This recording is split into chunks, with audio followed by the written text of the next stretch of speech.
विद्यार्थियों, आज हम जानेंगे कि बिहार बोर्ड के द्वारा जो 2022 में एग्जाम होने वाला है, बीएसपी एग्जाम 2022 10th क्लास के लिए, उसको इम्पोर्टेंट प्रश्न मतलब वीवीआई प्रश्न को हम लोग आज पढ़ेंगे। और आज से मोस्ट इम्पोर्टेंट क्वेश्चंस प्रत्येक चैप्टर वाइज चैप्टर, मतलब आज एक चैप्टर 1 का पढ़ा रहे हैं, कल चैप्टर 2 का, वैसे ही 10 से 15 प्रश्नों को हम लेकर आएंगे। और उसमें से आपको वो बहुत 90% मतलब कि 99% चांस होगा, 99% चांस होगा आने का ऐसे प्रश्नों का।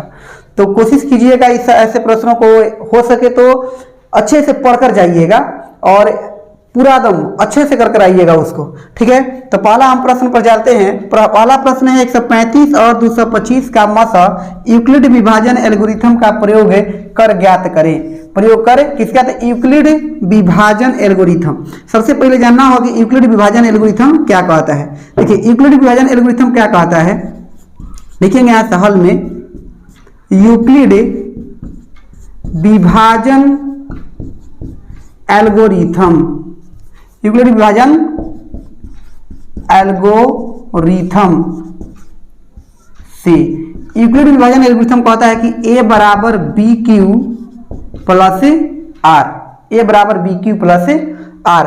अब क्या कीजिएगा, जो सबसे बड़ा होगा 225 बड़ा है 135 से, तो जो बड़ा होगा उसको हम ए बनाएंगे। क्या बनाएंगे? ए। तो 225 को हम ए बना लिए, बी बनाएंगे 135, क्यू का वैल्यू पता नहीं और आर का वैल्यू हमको पता नहीं। तो इसको क्यू का वैल्यू और आर का वैल्यू पता करने के लिए क्या करते हैं हम लोग, तो सुनिए इधर क्यू का वैल्यू और आर का वैल्यू पता करने के लिए हम सिंपल एचसीएफ ज्ञात करते हैं। तो एचसीएफ कैसे ज्ञात होगा? तो 225 और बटा में 135, एक बार में 135। हम एक बार में कहाँ ले जा रहे हैं, क्योंकि 2 बार में ले जाइएगा तो 200 हो जाएगा, 35 गुना 70 बेसी हो जाएगा, इसलिए अब 0 हो गया। ये 12 में से 3 जाइए 9 और ये कट गया, तो ये हो गया 135। अब एक बार में ये भी जाएगा, फिर कितना 5 9 4 13 45, फिर 9, मतलब कि 45 इसका आ रहा है। देखिए ये हमारा बी है, ये हमारा ए है, तो हाई जो होगा ना यह क्यू होगा और जो ये होगा ये आर होगा। तो देखिए 135 हो गया, क्यू की जगह पर क्या रखेंगे 1, आर की जगह पर 90। अब क्या करेंगे कि इस दोनों में से ढूंढेंगे कौन बड़ा है। 135 बड़ा है 190 से, 135 को यहाँ पर लिखेंगे और 90 को फिर यहाँ पर। फिर क्या करेंगे कि देखेंगे कि क्यू का वैल्यू क्या होगा, तो ये देखिए ये क्यू का वैल्यू है, तो यहाँ पर क्या होगा 1 और प्लस शेष कितना है 45। फिर 90 को यहाँ पर और 45 यहाँ, 45 गुणे 2, 45 गुना 90, आर का मान 0। जब आर का मान 0 आ जाएगा, काची रखने पर आया है 45 ने, मतलब एचसीएफ बराबर क्या हो जाएगा, एचसीएफ बराबर हो जाएगा 45, एचसीएफ बराबर 45 हो जाएगा। ये प्रश्न को हम कह रहे हैं कि 99% चांस है आने का। आप लिख लीजिए इसको किसी तरह। और अधिकतर बच्चे इसको क्या करते हैं ना, यहाँ पर गलत करते हैं, ये 225 को 255 बना देते हैं और गलती कर देते हैं। तो आपको यहाँ पर सुधरिएगा और देखिएगा 255 नहीं 225 है। अगला है अभाज्य गुणनखंड विधि से मसा और लसा ज्ञात करें। अभाज्य गुणनखंड विधि से मसा और लसा ज्ञात करें। पहला दिया है 404 और 96। सबसे पहले तो अभाज्य गुणनखंड करने आपको आना चाहिए। तो कैसे कीजिएगा अभाज्य गुणनखंड? देखिए 404 है तो 404 को करेंगे हम लोग। अंतिम में 4 है तो 2 से कटेगा, तो 2 0 2, फिर 2 से 1 0 1, 101 अभाज्य संख्या है, तो ये कटेगा किसी से नहीं, तो लिखेंगे 404 बराबर 2 गुणे 2 और गुणे 101। इसी को लिख सकते हैं 2 के पावर 2 और गुणे 101।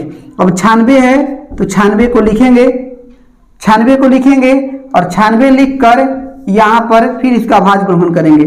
2 से करेंगे, कितना बार में कटेगा 4 8 दूना 16, फिर 2 से 2 4, फिर 2 से 12, फिर 2 से कटेगा तो कितना 6, फिर 2 से 3, अब तो नहीं कटेगा, सब अभाज्य संख्या। 2 कितना बार है 1 2 3 4 5, तो 2 के पावर 5 और ये 3। देखिए एचसीएफ ज्ञात करने के लिए क्या करते हैं कि जो मिलता है, देखिए ये 2 मिल रहा है ना, जो मिलता है उसके सबसे छोटा पावर लेते हैं। तो ये मिल रहा है तो सबसे छोटा पावर 2 के पावर 2 है, तो 2 के पावर 2 कितना आंसर हो जाएगा 4। एलसीएम ज्ञात करने के लिए क्या करते हैं कि जो बड़ा पावर मतलब कि जो मिलता है उसका बड़ा पावर, तो मिल रहा है ये, इसका बड़ा पावर क्या होगा 2 के पावर 5, तो 2 के पावर 5 गुणे, जो नहीं मिल रहा है ना उस सबको लिखेंगे। जैसे यहाँ पर 101 है और ये 3 है, तो इसको 101 को और गुणे 3 को। इसका सॉल्यूशन कौन करेगा आप कीजिएगा और कमेंट सेक्शन में जरूर लिखिएगा कि इसका आंसर एलसीएम कितना आएगा। 2 के पावर 5 का मतलब होता है 32, 101 गुणा 3, ये गुणा करके आप यहाँ पे आंसर लिखिएगा। ठीक है, इतना इसको कर लीजिएगा। तब ये बतलाते हैं आप लोगों को क्वेश्चन नंबर 2 ये वाला 6, 8 और 22, ये दोनों में से कोई ना कोई एक प्रश्न पक्का आएगा। अगर एक अध्याय से प्रश्न पूछेगा तो हम 10 प्रश्न आप लोगों को बतलाएंगे और 10 के 9 प्रश्न बतलाएंगे। 9 प्रश्न में से एक चैप्टर अध्याय मतलब कि खत्म हो गया, उसी में से आएगा प्रश्न। ये आपको पूरा चैप्टर पढ़ने की जरूरत नहीं है, इसी प्रकार से 2 अध्याय, 3 अध्याय, 4 अध्याय और सब चीजों को भी हम बतलाएंगे। ठीक है, तो आप कोशिश ये कीजिएगा कि पढ़ कर आइएगा और कल 2 चैप्टर का पढ़ कर आना है आप लोग को, और हम खुद से बतलाएंगे और क्वेश्चन देंगे, आप लोग बनाइएगा। ठीक है, तो इतना कर लीजिए इसको। ये हो गया आपको।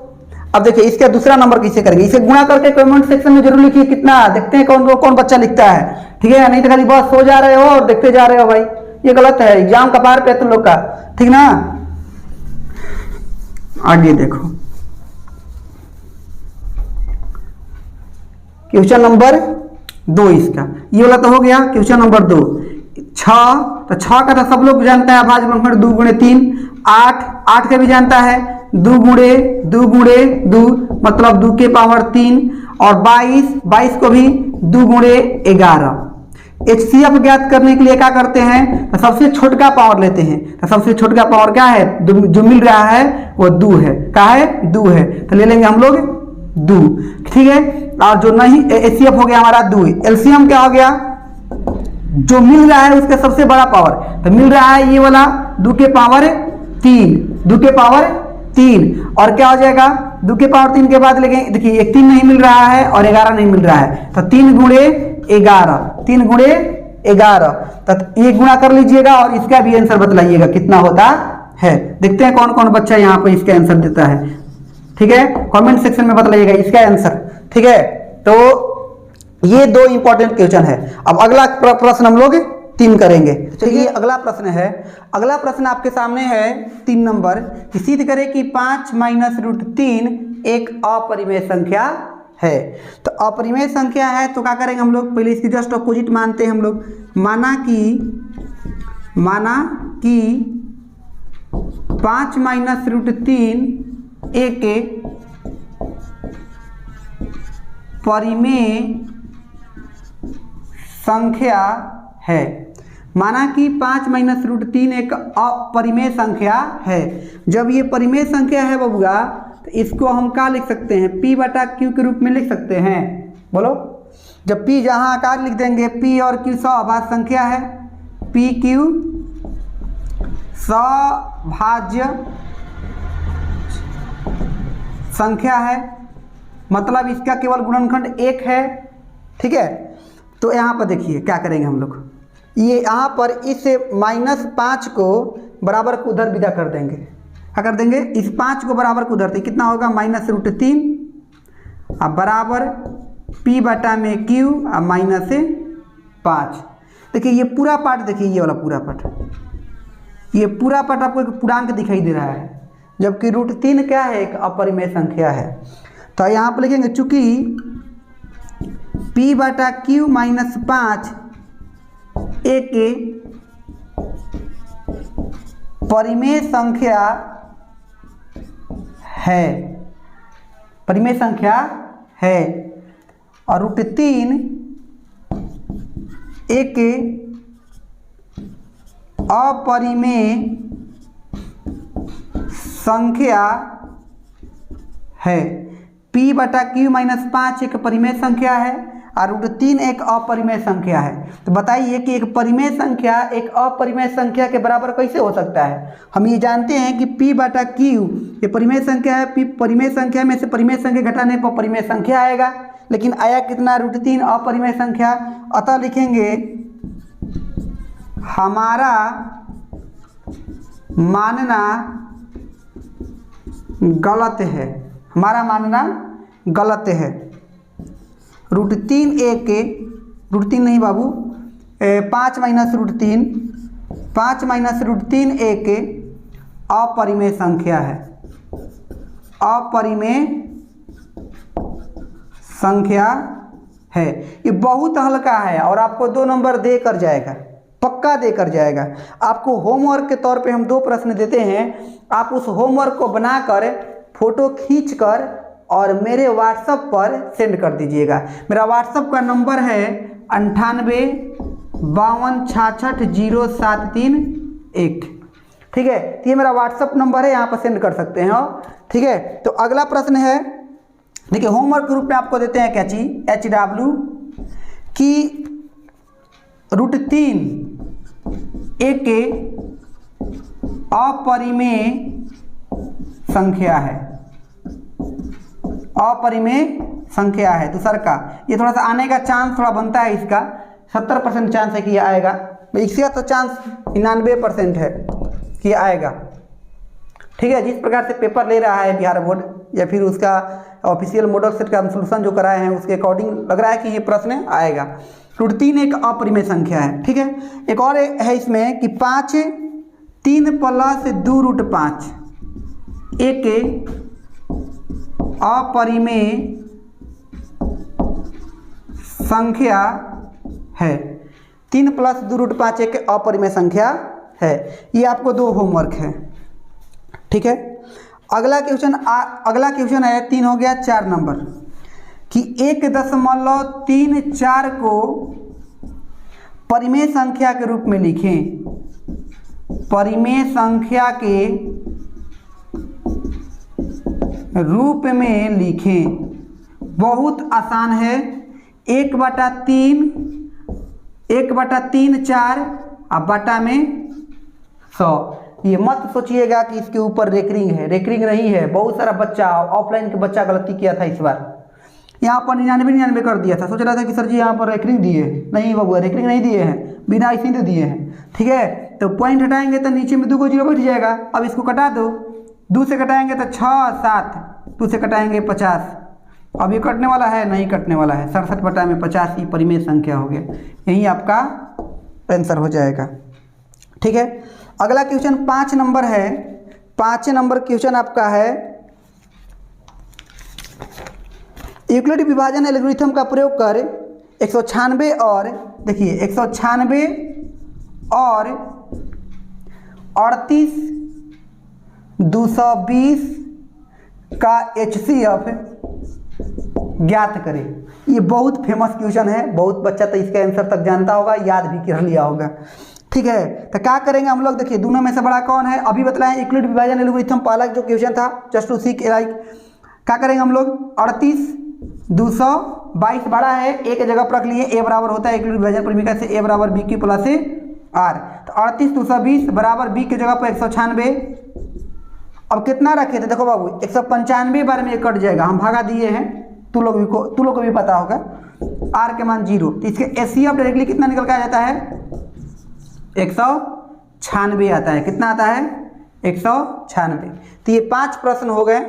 अगला प्रश्न हम लोग आप लोग के सामने HCF 306 657 बराबर 9 दिया है, तो LCM 306 657 का ज्ञात करना है। तो आप लोग को पता होगा कि 2 संख्याओं का गुणनफल LCM गुणे HCF के बराबर होता है।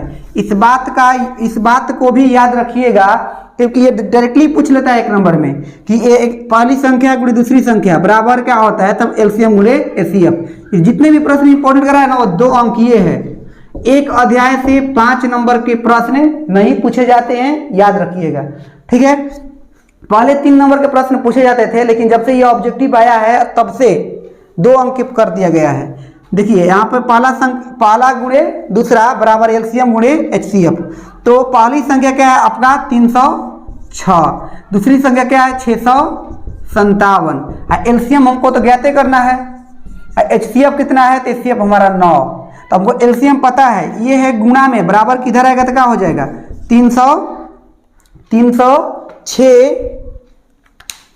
306 गुणे 657 आप बटा में 9 बराबर हो जाएगा एलसीएम। अब 9 से घटाइए, देखिए 3 से 3 बारे में 3 से 1 0 3। अब 300 पर कटेगा नहीं कटेगा, देखते हैं ये कटेगा कि नहीं कटेगा। तो 3 का विभाजक यहाँ पता है, अंकों को जोड़ दीजिए। अगर उसका योग कट जाएगा 3 से तो पक्का है कि कटेगा। तो 6 5 11 11 7 18, 3 से कटेगा। तो 3 से कटेगा तो 3 दूना 6, 3 कम 3, 2 बचा 9 3 27, 219 कितना हुआ 103 और गुणे 219 एलसीएम। अभी गुणा कौन करेगा तो चलिए हम इस बार कर देते हैं। यहाँ पर कितना है 219 और 103, 9 3 27 की 7 हासिल 2 3 2 5 3 दूना 6, 0 0 0, 9 एकम 9 1 2, जोड़िएगा 7 5 9 6 15, 15 की 5 2 2, 22 557 कितना आ जाएगा एलसीएम बराबर 22 557। यही आपका आंसर हो जाएगा, यही आपका आंसर हो जाएगा। देखिए हम लगभग 5 या 6 प्रश्न कराए हैं आप लोगों को, और ये 6 प्रश्न क्या है बहुत इंपॉर्टेंट है। 90% चांस है इन सभी प्रश्नों का आने का, 90 से 99 होगा। ये 90 क्या 99%। ये वो बच्चे जरूर देखिए जो चाहते हैं कि हम मैथ में 100 में से 100 ला दें, ये पक्का आ जाएगा। 2 नंबर पे इसी में से इतना ही में 4 को प्रश्न दिए हैं, बहुत ही नहीं कि पूरा किताब छपवा दिए, नहीं 4 या 5 प्रश्न दिए हैं। 4 या 5 प्रश्न में से आपको आएगा ये, ठीक है। तो आज इतना ही करते हैं, कल हम लोग 2 अध्याय का करेंगे, फोर्सो रोज 3 अध्याय का, ऐसे करते जाएंगे, ठीक है। तो आज इतना ही रहता है, फिर मिलेंगे कल। जय हिंद जय भारत।